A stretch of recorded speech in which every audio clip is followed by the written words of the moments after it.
In this next fight, we got an interesting one. We got Marc Diakiese versus Joel Alvarez, and two guys that have been around the UFC for a while now, two guys that have had success in the UFC, but recently, Joel Alvarez had that big win streak snapped where he fought Arman Tsarukyan, got dominated, and ended up getting finished with those elbows on the ground.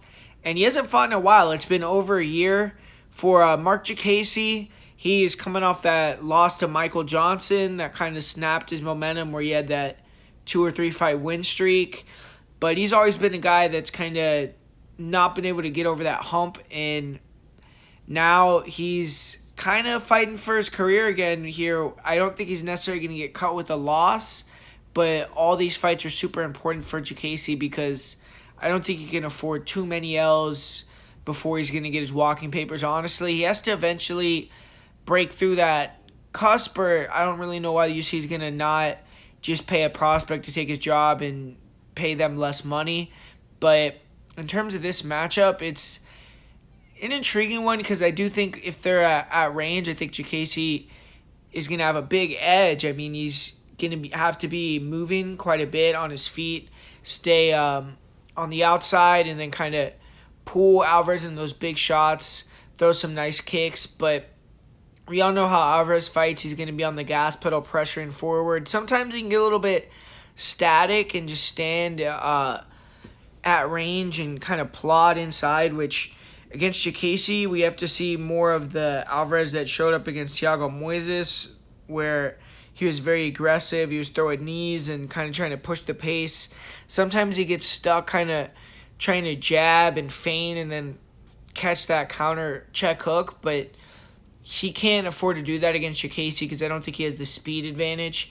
And Diakiese's a guy that likes to mix in the wrestling a lot. And if you look on his social media, he's been training with the English wrestling team, Olympic wrestling team, and he's been doing a lot of wrestling, it seems like. So maybe he's going to try to come into this one, take Alvarez down and beat him up from the top position, throw elbows, and try to defend the submissions, which could easily happen. I'm honestly not super bullish on Alvarez like some other people, but I just don't trust Diakiese's fight IQ. I think he's a flake a little bit, and I just feel like Alvarez is probably going to be aggressive on the feet where it makes Diakiese want to take him down, and Diakiese is going to be able to take him down easily. We all know Alvarez really doesn't even defend takedowns. He's 0% takedown defense, but I feel like he's going to get guillotined or he's going to get caught from Alvarez when he's in full guard.